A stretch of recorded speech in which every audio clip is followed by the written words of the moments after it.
एक बार की बात है, भरतपुर नाम के गांव में लोग बड़ी ही हंसी खुशी रह रहे थे। होली का त्योहार नजदीक ही था, तो बस सब उसी की तैयारियों में व्यस्त थे। उसी गांव में एक परिवार रहता था जिसमें किशन, उसकी पत्नी लता और उनकी बेटी आरती भी रहते थे। किशन की एक छोटी सी किराने की दुकान थी, पर क्योंकि होली आने वाली थी तो उसने अपनी दुकान के आगे गुलाल, रंग, पिचकारी और सारा होली का सामान रखा हुआ था। किशन की उन दिनों काफी अच्छी दुकानदारी हो रही थी। उन दिनों वो थोड़ा लेट ही घर आता था, पर एक दिन तो उसे आते आते रात के करीब 12 बज गए थे। आज तो बहुत ही लेट हो गया। अब बच्चे तो मुझसे बहुत ही गुस्सा हो जाएंगे। उन्होंने बोला था कि आज जल्दी आ जाना। अब मैं क्या करूं? एक काम करता हूं, बच्चों के लिए गुलाल और गुब्बारे ले चलता हूं, बच्चे खुश हो जाएंगे। बस फिर किशन बच्चों के लिए गुलाल और गुब्बारे रख लेता है। उसके बाद वो खेतों की तरफ से घर आने लगता है ताकि वो जल्दी घर पहुंच सके। रास्ते में उसे एक चौराहा मिलता है।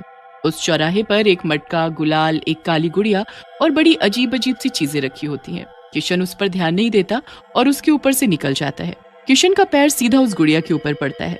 किशन तो आगे निकल जाता है, पर उस गुड़िया से एक अजीब सा धुआं निकलता है। धुआं उठने के बाद उसमें से एक चुड़ैल निकल कर आती है। मैं आजाद हो गई, मैं आजाद हो गई। चुड़ैल उस गुड़िया से आजाद होकर बड़ी खुश हो रही होती है। फिर उसे अपने सामने किशन जाता हुआ दिखता है, जिसके हाथ में गुलाल की थैली होती है। गुलाल, रंग, अरे वाह, मजा आ गया। इस बार मैं भी होली खेलूंगी। चुड़ैल रंग गुलाल देखकर बड़ी ही खुश हो जाती है। वो चुपके से किशन की थैली से सारा गुलाल निकाल लेती है। फिर वो उसको खोलकर हवा में पागलों की तरह उड़ाने लगती है। उसके बाद वो बचा हुआ गुलाल अपने मुंह पर मल लेती है। होली, होली, मैं मनाऊंगी अब होली। उस रात चुड़ैल अपने मुंह पर रंग गुलाल लगाकर किशन के पीछे पीछे लग जाती है। जब किशन घर पहुंचता है तो वो भी उसके घर तक आ जाती है। अब घर पहुंचकर किशन थैली में से बच्चों को गुलाल निकाल कर देने लगता है, तो उसे थैली में कुछ मिलता ही नहीं है। अरे मैंने तो खुद अपने हाथों से इस थैली में गुलाल रखा था, कहाँ चला गया? अरे क्या पता कहीं रास्ते में गिर गया हो। किशन और उसका परिवार सो जाता है और रात को चुड़ैल उसके ही घर में घुसी होती है। वहाँ उसको रसोई में बहुत सारी गुजिया रखी हुई मिलती है। अरे वाह, गुजिया, वो भी इतनी सारी, मेरे तो मजे ही आ गए। अब तो मैं ये सारी गुजिया खाऊंगी। चुड़ैल फिर एक गुजिया उठाकर खाने लगती है। उसे वो गुजिया इतनी स्वादिष्ट लगती है कि वो गपागप सारी की सारी गुजिया खा जाती है। बहुत ही स्वादिष्ट थी ये तो, मेरा तो पेट भर गया। अब तो मैं किसी पेड़ पर जाकर आराम से सोऊंगी।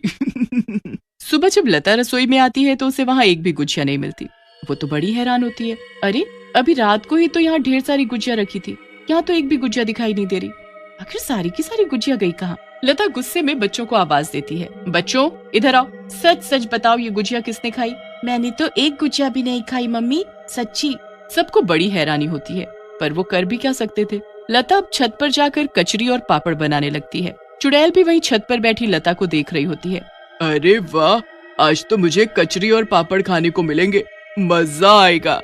लता पूरे दिन कचरी और पापड़ बनाती है और उसे शाम तक धूप में सुखाने के बाद उनको तल कर डब्बों में भर देती है। बच्चे जब उससे पापड़ मांगते हैं तो वो उनको डांट देती है और एक भी पापड़ नहीं देती। वो डिब्बों को बच्चों से छुपा कर रख देती है, पर चुड़ैल को तो सब पता होता है कि डब्बे कहाँ रखे हैं, और वो सबके सोने के बाद फिर से रसोई में आती है और सारे डब्बे निकाल कर बैठ जाती है। इसने कैसे सोच लिया कि ये डिब्बे छुप सकते हैं, वो भी मेरी नजरों से? कभी नहीं, मैं अभी आकर देखती हूँ कि आखिर ये बने कैसे हैं। बस फिर चुड़ैल कचरी और पापड़ खाना शुरू कर देती है। उसे तो वो भी इतने स्वाद लगते हैं कि थोड़ी सी देर में वो उनको भी सफा चट कर देती है और फिर से जाकर पेड़ पर सो जाती है। अब अगले दिन जब लता रसोई में जाती है तो उसे वो डिब्बे खाली रखे हुए मिलते हैं। हे भगवान, ये डिब्बे तो पापड़ और कचरी के हैं, इसमें से पापड़ और कचरी कहाँ गए? आखिर कौन यहाँ आकर सब खा रहा है? लता फिर बच्चों से पूछती है और उन्हें खूब डांटती है, पर बच्चे बार बार यही बोलते हैं कि उन्हें तो पता ही नहीं था कि कचरी और पापड़ रखे कहाँ हैं। लता अब तो बिल्कुल परेशान होकर बैठ जाती है। रात को चुड़ैल रसोई में रखी चीजें खा जाती और पूरा दिन वो किशन के साथ बाहर घूमती या दुकान पर रहकर वहाँ काम करती रहती। कितनी बार लोग किशन को देखते कि किशन अपने मुंह पर रंग लगाकर क्यों बैठा है, पर दरअसल वो चुड़ैल होती है जो उसके शरीर में दिन के वक्त कब्जा करके रखती है। उसे खाने पीने और होली का बड़ा ही शौक होता है। अब एक दिन किशन अपने भैया भाभी के घर होली देने जाता है। अब फिर से चुड़ैल उसके पीछे पीछे लग जाती है और उसके भाई के घर तक भी पहुंच जाती है। किशन जैसे ही वहां पहुंचता है तो उसकी भाभी उसके लिए खूब सारा खाने का सामान टेबल पर रख देती है। उसमें ढेर सारी खाने की चीजें और मिठाई ही मिठाई होती है। पास में गुलाल और रंग भी रखा होता है। चुड़ैल तो ये सब देखकर पागल सी हो जाती है। वो तुरंत किशन के शरीर में प्रवेश करती है और अपने मुंह पर रंग मलने लगती है। अरे तू ये क्या कर रहा है? मुझे होली खेलनी है। सारा रंग अपने मुंह पर लगाने के बाद किशन के अंदर की चुड़ैल खाना शुरू कर देती है। वो एक के बाद एक मिठाई खाना शुरू कर देती है। किशन के भैया भाभी उसे देख एकदम भौचक्के के रह जाते हैं। अरे भैया, आप आराम से खाओ ना, जल्दी क्या है? अजी, मुझे कुछ गड़बड़ लग रही है। भैया कितनी अजीब आवाज में बोल रहे हैं, पहले जब आए थे तो ठीक थे। किशन सारा कुछ खाकर खत्म कर देता है और बिना कुछ बोले वहाँ से चल देता है। उसके भैया भाभी भी डर के मारे कुछ नहीं बोलते। ये बात हमें लता को बतानी होगी। किशन का बड़ा भाई उसके पीछे पीछे जाता है। पूरे रास्ते वो उसके ऊपर नजर रखता है। किशन रास्ते में रुककर कुछ लोगों को देखने लगता है जो होली खेल रहे होते हैं और फिर उनके साथ पागलों की तरह होली खेलने लगता है। किशन के भाई को कुछ समझ नहीं आता। वो जल्दी से उसके घर पहुंचता है और लता को सारी बात बताता है। भैया, वो यहाँ भी अजीब सा बर्ताव कर रहे हैं, बच्चों को खेलने नहीं देते और उनके गुब्बारे खुद मारने लगते हैं। सारा गुलाल और रंग खुद पर मलने लगते हैं। किशन पर किसी भूत चुड़ैल का वास है, हमें ऐसे कहीं दिखाना होगा जल्दी, वरना एक बार होली का दहन हो गया तो इससे पीछा छुड़ाना मुश्किल हो जाएगा। बस जैसे ही किशन घर आता है वो उससे पहले एक तांत्रिक को घर बुलाकर रखते हैं जो घर में सारी तैयारी करके रखता है। ये सब क्या है? ये किसने किया? कौन है तू?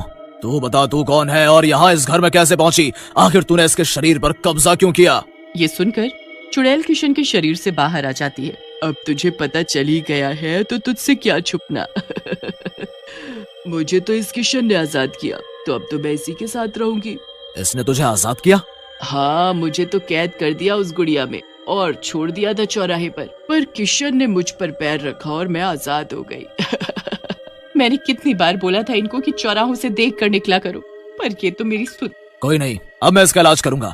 बताओ तू क्या चाहती है? मुझे तो होली खेलनी है, बस होली खेलकर मैं चली जाऊंगी। होली खेलनी है? तुझे होली से इतना प्यार क्यों है? मुझे होली बड़ी पसंद थी, पर मैं बहुत गरीब थी। कभी ना होली पर पकवान देखे और न रंग गुलाल। ऐसे ही गरीबी में बड़े हो गए और फिर एक होली पर बहुत बीमार होने की वजह से मेरी मौत हो गई। मैं फिर एक लड़की के शरीर में रहने लगी और उन्होंने भी एक गुड़िया में बंद करके चौराहे पर छोड़ दिया। फिर जब किशन ने उस गुड़िया पर पैर रखा तो मैं आजाद हो गई। पर तू ये ठीक नहीं कर रही।